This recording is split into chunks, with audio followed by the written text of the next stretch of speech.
ونحن على ذلك من الشاهدين والشاكرين. اللهم ألهمنا رشدنا وأعذنا من شرور أنفسنا. اللهم وفقنا لما تحب وترضى من القول والفعل والنية. رب اشرح لي صدري ويسر لي أمري واحلل عقدة من لساني يفقهوا قولي. آمین یا رب العالمین. محترم حضرات، معزز سامعین، محترم خواتین، میری ماں اور بہنوں، میری بھائیوں، پیارے بچوں، آج کی گفتگو کا عنوان ہے سورہ طارق. سورت میں کل 17 آیتیں ہیں. یہ سورت چونکہ مکی ہے، اس میں آخرت کی طرف توجہ دلانے کے لیے ایک ایسا انوکھا استدلال کیا ہے جس سے لوگوں کو معلوم ہوتا ہے کہ آخرت کی اہمیت.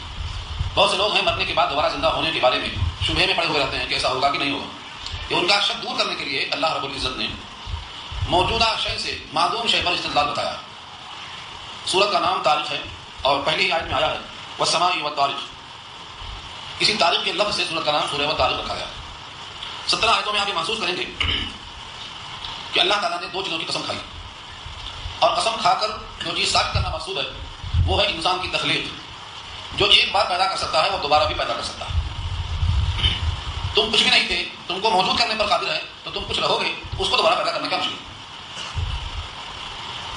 والسماء والطارق میں اللہ نے قسم کھایا آسمان کی، قسم ہے آسمان کی، اور قسم ہے طارق کی. طارق مانے رات میں آنے والے کی، رات میں آنے والے کی قسم. پھر سوال خود کیا کہ تم کو معلوم بھی ہے رات میں آنے والے سے کیا مراد ہے. والسماء والطارق وما ادراک ما الطارق. قسم ہے آسمان کی اور قسم ہے رات میں آنے والے کی.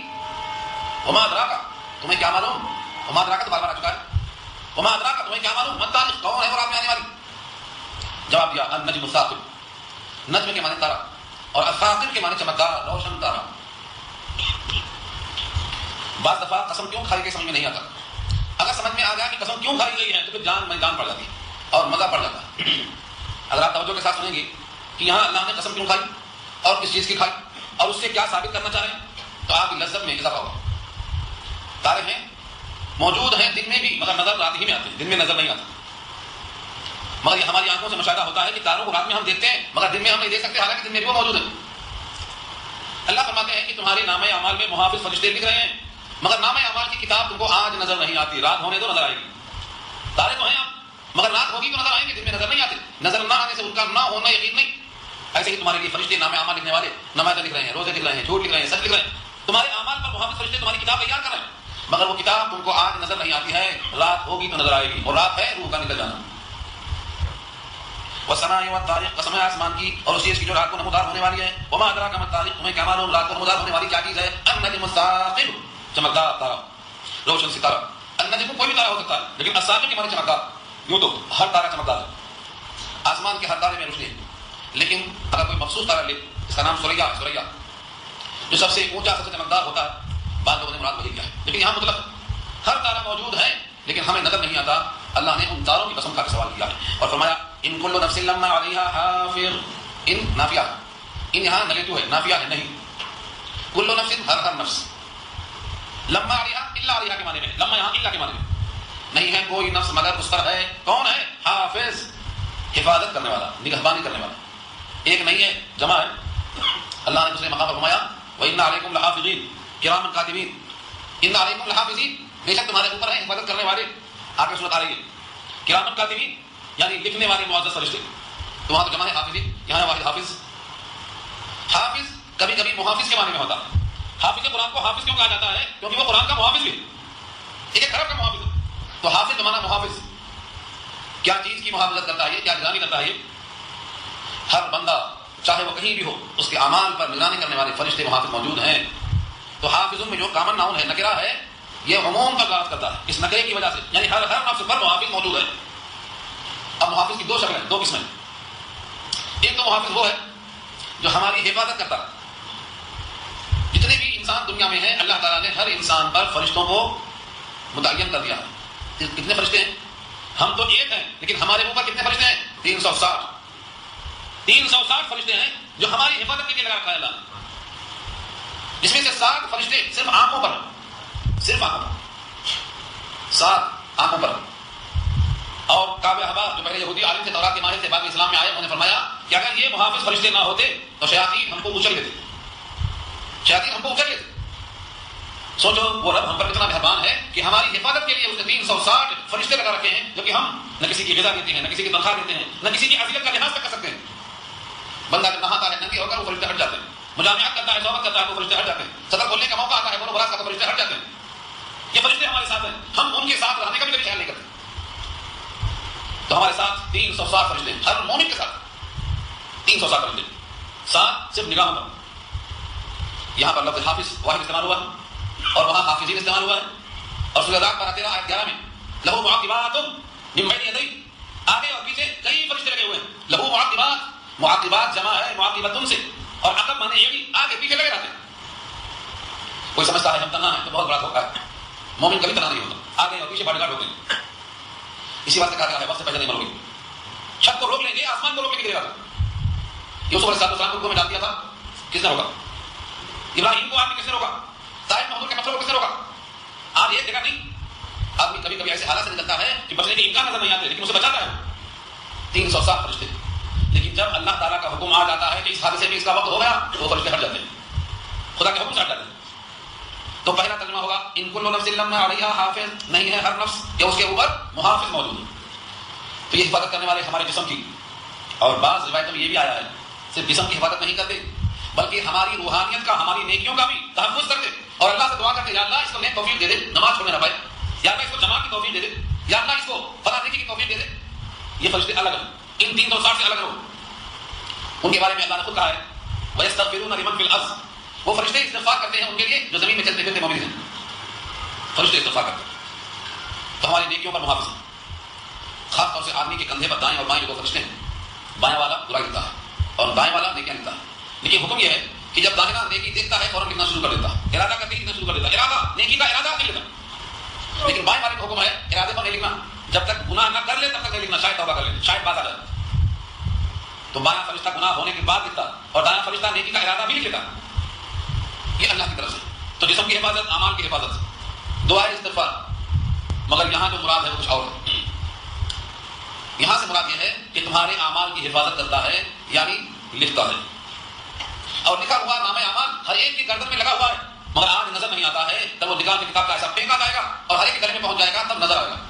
لکھتا ہر انسان لکھتا ہے، آج مغرب لکھا آپ نے، آج فجر لکھا آپ نے، آج ظہر لکھا آپ نے، آج ان آیتوں کو سن کر لکھا آپ نے، یہ آپ کا نام اعمال جو لکھا جا رہا ہے یہ فرشتہ محافظت کر رہا ہے، مگر آج نظر نہیں آتا ہے۔ مغرب پڑھا فرشتہ نے لکھا، نظر نہیں آتا، ابھی رات نہیں ہوئی ہے، تارے رات میں نظر آئیں گے۔ ہماری رات کب ہوگی؟ جب زندگی کا سمجھ شروع ہو جائے گا، اس دنیا کا جو ہمارا موقف ہے رہنے کا یہ ختم ہو جائے گا تو نظر آئے گا۔ قبروں میں جانا ضروری نہیں ہے، روح نکلتی نظر آئے گا۔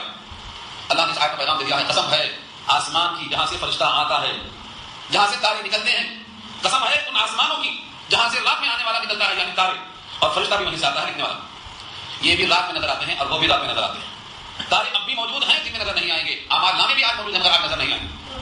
جو تاروں کو دن میں چھپا کر رات میں دکھانے پر قادر ہے، وہ نام اعمال کو آج چھپا کر کل دکھا کر سامنے آنے پر قادر ہے۔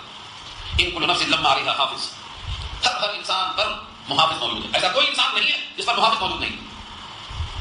اسی واسطے حکم یہ ہے کہ تم اپنے اعمال کی محافظت کرو، اور یہ مت سمجھو کہ تمہارا عمل یوں ہی ضائع ہو رہا ہے، تمہارا کوئی عمل ضائع نہیں ہو رہا، نہ ہو رہا۔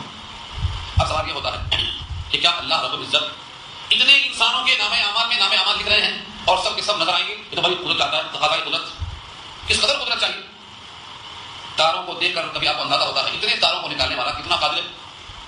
انسان مرنے کے بعد دوبارہ جی کر اٹھنے پر یقین نہیں کرتا، مر گئے سب گئے سڑ گئے ختم ہو گیا سمجھتا، کیوں کہ اتنے انسان ہیں اربوں خربوں، ان کو پھر زندہ کرنا کیسے مشکل ہے، ممکن نہیں لگاتا لوگوں کو۔ اللہ نے فرمایا تمہاری آنکھوں پر تم کو یقین ہے نہیں ہے، آنکھوں پر تو یقین ہے، مشاہدے کو تو مانتے ہو، دور کیوں جاتے ہو؟ تم کو ہم نے کس چیز سے پیدا کیا ہے غور کر لو، تم کو ہم نے ایک حقیر قطرے سے بنایا، ایک حقیر قطرے سے تم کو بنانا مشکل ہے یا اس ہڈی سے دوبارہ بنانا مشکل ہے؟ تم سوچو، تم کو حقیر قطرے سے ہم بناتے ہیں، تم آنکھوں سے دیکھتے ہو، تمہاری آنکھوں کا مشاہدہ ہے، کائنات تسلیم کرتی ہے، ایک قطرے سے انسان کو بنانے والا ایک ہڈی سے انسان بنانے پر کیوں قادر نہیں؟ اس آیت کا پیغام دیا اللہ نے۔ فَلْيَنظُرِ الْإِنسان، چاہیے کہ غور و فکر کرے انسان، فَلْيَنظُر چاہیے، امر مجہول ہے، امر مجہول ہے، فَلْيَنظُرِ الْإِنسان چاہیے کہ انسان غور و فکر کرے، مِمَّا خُلِقَ، کس چیز سے پیدا کیا جائے؟ بس دعوت فکر دیا اللہ نے، مما کس چیز سے خلق پیدا کیا گیا۔ بہت سے انسان تو جانتے بھی نہیں، بہت سے انسان سمجھتے ہیں کہ میں اس بچے کا باپ ہوں، میں نے پیدا کیا، ماں کو بھی خبر نہیں، باپ کو بھی خبر نہیں۔ اللہ نے کہا تم نے پیدا کیا یا ہم نے پیدا کیا؟ ذرا سوچ کے بولو، سوچ کے بولو، انتم تخلقونہ ام نحن الخالقون، تم پیدا کرتے ہو یا ہم؟ سچی بات یہ ہے تم تو کچھ کیے نہیں، تم نے تو کچھ کیا نہیں، تم تو لذت میں تھے، فرحت میں تھے، سرور میں تھے، چلے گئے۔ اس کھیتی کو فیضیاب کرنے والا، اس کھیتی میں قوت نو پیدا کرنے والا، اس کھیتی میں جان ڈالنے والا، اس میں روح اگنے والا، اس کی تربیت کر کے آہستہ آہستہ بڑھانے والا تم تھے یا ہم تھے۔ انتم تخلقونہ ام نحن الخالقون۔ کائنات میں کوئی انسان اس میں اتر نہیں سکتا ہے کہ میں نے کچھ کیا، کچھ نہیں کیا۔ تو جو اللہ انسان کو حقیر قطرے سے پیدا کر سکتا ہے، وہ دوبارہ پیدا ہونے کے بعد پیدا کرنا کیا مشکل ہے؟ سورۃ قیامہ میں اللہ نے کہا بلا قادرین علی ان نسوی بنانا، ہاں کیوں نہیں، ہم قادر ہیں اس کی پوروں کو بنائیں گے، پور بنائیں گے۔ پور کا مطلب جیسا آپ کا انگوٹھا ہے اس کے نشان ہیں، انگلیوں کے نشان ہیں، ناخن ہیں، ہم ویسا ہی بنائیں گے، فرق نہیں رکھیں گے۔ ایک ایک پور کو دوبارہ ہم بنائیں گے، انگلیوں کے نشان میں جو ریشے ہیں ویسا دوبارہ ہم بنائیں گے۔ بلا قادرین علی ان نسوی بنانا۔ اہل عرب اپنے نسب نامے پر فخر کرتے تھے، اور بیٹا یہ باپ کا ہے نہیں ہے اس کو پہچانتے تھے نشان دیکھ کر۔ اسامہ نبی صلی اللہ علیہ وسلم کے گھر کی بات ہے، وہ بولے بیٹے تھے زید بن حارثہ، تو زید بن حارثہ تھے، بعد میں زید بن محمد کا ہے، ان کے بیٹے اسامہ ہوئے، اسامہ ابن زید۔ تو تھوڑا سا رنگ میں فرق تھا، کالا اور گورا ہونے کا فرق تھا، لوگ بولتے تھے حقیقی بیٹا ہے کہ نہیں ہے۔ ایک رات دونوں لیٹے ہوئے تھے، چادر اوڑے ہوئے تھے، لیکن دونوں کے پاؤں کھلے ہوئے تھے۔ ایک مدلجی آیا جو نشانات میں مالک تھا، اس نے جا کر دیکھا، ارے واہ دونوں کے پاؤں کیسے ملتے جلتے ہیں، کس قدر دونوں مشابہ ہیں، لگتا ہے سگے باپ اور بیٹے ہیں۔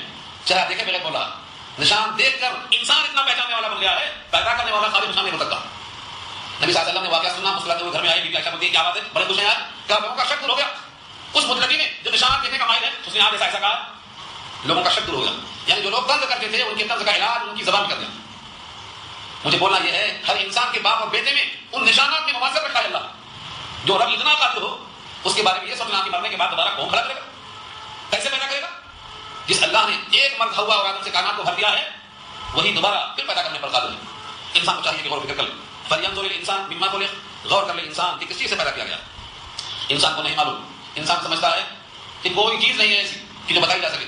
اللہ نے خود اس کا جواب دے دیا ہے، یہاں بھی جواب دیا ہے اور بھی کئی مقام پر جواب دیا ہے۔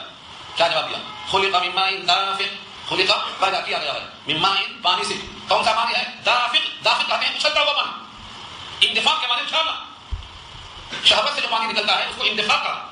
خلق من ماء دافق، اچھلتے ہوئے پانی سے پیدا کیا اللہ نے۔ یہ پانی میں اچھال یہ کون پیدا کرتا ہے؟ کس کے اندر یہ قوت ہے؟ اور یہ پانی کہاں سے نکلتا ہے؟ یخرج من بین الصلب والترائب، نکلتا ہے یہ پانی، یخرج نکلتا ہے من بین الصلب، صلب کے معنی دل کی ہڈی، والترائب سینے کی ہڈی۔ یہاں پر دو توجیہیں کی گئی، ایک تو مراد یہ ہے کہ پورا انسان مراد دیا ہے، کیونکہ آدمی کا وجود ایک سامنے سے پیچھے سے، پیچھے کی ہڈی کا نام ریڑھ کی ہڈی رکھا صلب، اور سامنے کی ہڈی سینے کی ہڈی، ان دونوں کے بیچ سے نکلتا ہے، مطلب پورے انسان سے نکلتا ہے، پورے انسان سے نکلتا ہے۔ اور یہ بھی سائنسدانوں کی تحقیق ہے کہ پورا انسان جو مراد دیا ہے، حقیقت یہ ہے کہ پانی خلاصہ ہے پوری انسانیت کے وجود کا۔ اسی بات سے دوسری آیت سورہ مومنون کی اللہ نے فرمایا ہے، اس کا نام ہے سلالۃ من طین، مٹی کا خلاصہ ہے، سارے جسم کا خلاصہ۔ یہاں تک کہ فرمایا یہ پانی جو نکلتا ہے سارے جسم سے نچوڑ کے نکلتا ہے ایک ایک حصے سے، اسی لیے بچے کی آنکھ بنتی ہے اس حصے سے جو آنکھ سے آیا پانی، ہر عضو کو اللہ بناتے ہیں اس پانی کے اس حصے سے نکل گیا، یہ اللہ کی شان۔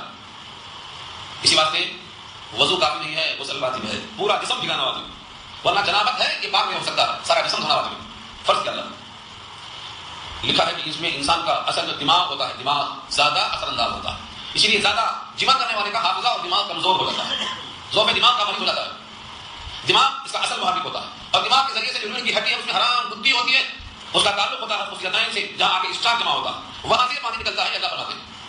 اگر یہ شکل لی جائے جس سے مراد پورا عمل لیا جائے۔ دوسری تشریح یہ ہے کہ یہاں دو مراد ہیں، مرد اور عورت۔ صلب کی ہڈی سے مراد مرد کی ہڈی ہے، اور ترائب سے مراد سینے کی عورت کی ہڈی ہے۔ اشارہ یہ ہے کہ دونوں کا پانی مخلوط ہو کر انسان کا وجود آتا ہے۔ ایک خاتون آتی ہے نبی صلی اللہ علیہ وسلم سے سوال کرتی ہے اور فرماتی ہیں کہ انس کی والدہ ام سلیم ہے، اللہ حق بات کو ظاہر کرنے سے فرماتا نہیں ہے، میں بھی آپ سے سوال کرنا چاہتی ہوں، کیا عورت پر غسل واجب ہے؟ اگر وہ خواب میں احتلام ہو جائے، حضور نے کہا اگر پانی دیکھے تو نہانا واجب ہو جائے گا۔ کیا عورت کو بھی پانی نکلتا ہے؟ فرمایا کہ بچہ بھی کبھی ماں کے مشابہ ہوتا ہے، کبھی باپ کے مشابہ کیسے ہوگا؟ باپ کے مشابہ ہوتا ہے جب باپ کا پانی غالب آتا ہے، اور ماں کے مشابہ ہوتا ہے جب ماں کا پانی غالب آتا ہے۔ یہ غلبہ بھی اللہ عطا فرماتے ہیں۔ یہ تو ام سلیم کو جواب دیا نبی صلی اللہ علیہ وسلم، اور بہن یہی سوال جواب آپ ملے گا حضرت کعب احبار، حضرت عبداللہ بن سلام جو یہودیوں کے دونوں مشہور عالم تھے، تورات کے ماہر، جب اسلام میں داخل ہوئے تو آگے شرط کرا نبی صلی اللہ علیہ وسلم سے، یہ تین سوال لایا ہوں، اگر تینوں کا جواب دے دے تو میں آپ کو نبی مان لیتا ہوں، کیونکہ تورات میں لکھا ہوا ان تین کا جواب نبی ہی دے سکتا ہے۔ ان میں سے تینوں کا سوال جواب تو لمبی ہو جائے گی بات، لیکن اس میں سے ایک جز یہاں سنانا مقصود ہے، اور وہ یہ ہے بتائیے کہ بچہ کبھی ماں کی شکل میں آتا ہے کبھی باپ کی شکل میں آتا ہے تو اس کی کیا وجہ ہے؟ حضور نے فرمایا اگر باپ کا پانی غالب آتا ہے تو باپ کی شکل میں جاتا ہے اور ماں کا پانی غالب آتا ہے تو ماں کی شکل میں جاتا ہے. یہ حضور نے جمع کیا ہے کہ ہمارے کو رب السلام کو یہ اشارہ اسی کی طرف ہے کہ وہ پانی خارج ہوتا ہے ریح اور صلب کے درمیان سے یا باپ کی صلب سے اور ماں کی چھاتی سے یہ پانی نکلتا ہے. سوچو صحیح سارے جسم کو نچوڑ کر خلاصے کو نکالنے والا اور اس حقیقی قطرے سے انسان بنانے والا کیا اس پر قادر نہیں ہے کہ دوبارہ بنا سکے؟ جب وہ دعویٰ کرتا ہے کہ میں تم کو دوبارہ ضرور پیدا کروں گا یہ وعدہ اللہ. اور وعدہ کیسا ہے؟ وعدہ علینا انا کنا فاعلین ہمارے ذمہ ہے ہم کیا کریں گے. فرمایا لہجہ بتا رہا ہے کہ اللہ تعالیٰ کا وعدہ ہر وعدہ پکا ہے لیکن یہاں تو لہجہ کچھ جگہ ہے وعدہ علینا ہمارے ذمہ ہے یہ وعدہ انا کنا فاعلین ہم کیا کریں گے. ایسا جس ایمان والے کو اس کا یقین ہو گیا کہ مجھے مرنے کے بعد حساب دینا ہے بس کافی کافی تیاری میں لگ جائے گا انسان. تو دو ترجمہ ہوا. ایک تو یہ ہے کہ باپ کی صلب ہے اور ماں کی چھاتی یا پھر دونوں سے مراد ایک انسان کا پورا وجود ہے. دونوں شکلوں میں یہ پانی وہاں سے نکلتا ہے اتفاق کے ساتھ. اس میں کچھ اور بھی باتیں ہیں بہت تشریح طلب ہیں. انتفاق کا یعنی اچھل کر پانی کا نکلنا یہ عورتوں کے ساتھ نہیں وابستہ ہے صرف مردوں کے ساتھ وابستہ ہے لیکن دونوں مل کر انتفاق کی شکل اختیار کرتا ہے. اللہ رب العزت نے اس طاقت کو دکھا کر فرمایا دیکھو انہ علی رجعہ لقادر انہ بے شک وہ اس پر لوٹانے پر قادر ہے. ایک بات جو مٹی سے نطفہ بنانے پر قادر ہے اور نطفے سے انسان بنانے پر قادر ہے اور انسان کو مٹی بنانے پر قادر ہے پھر مٹی سے انسان بنانے پر قادر ہے. یہ ہے رجعی اس کے لوٹانے پر قادر. اس کی تفصیل پھر سنو. ایک مرتبہ ہم نہیں تھے اب ہیں. جب نہیں تھے تو وہاں سے کیسے اب ہم ہیں یہ ترتیب کیا ہوتا جاتا ہے. مٹی تھے اب انسان ہیں پھر مٹی ہوں گے پھر انسان ہوں گے. کیسا مٹی تھے اور کیسا انسان ہوئے؟ تم زمین کے ذروں میں تھے زمین کے ذروں میں تھے مٹی میں تھے. اللہ نے اس مٹی پر پانی برسا کر گیہوں بنایا روٹی بنایا چاول بنایا. تم وہ مٹی کو کھاتے رہے گیہوں سمجھ کر چاول سمجھ کر سیب سمجھ کر مٹی کھاتے رہے. اس کو اللہ تعالیٰ نے غذا بنایا لذت کے ساتھ کھاتے رہے. اسی غذا سے خون بنایا اسی خون سے انسان کا نطفہ بنایا اسی سے انسان کا قطرہ بنایا اسی سے انسان تیار ہوا. پھر یہ روح آئی جہاں سے وہی چلی جائے گی نکلنے کے بعد اور یہ مٹی کے حوالے ہو جائے گی پھر مٹی بن جائے گا. ایک بات تمہارے سامنے مٹی سے انسان بنا کر دکھا دیا. اب دوبارہ تم کہتے ہو کہ مٹی بننے کے بعد انسان کیسے بنائے گا؟ انہ علی رجعہ لقادر وہ دوبارہ اس کو بنانے پر قادر ہے. اگر آدمی جھٹلائے نا حقیقت کو آنکھوں کا جھٹلائے آنکھوں کا مشاہدہ ہے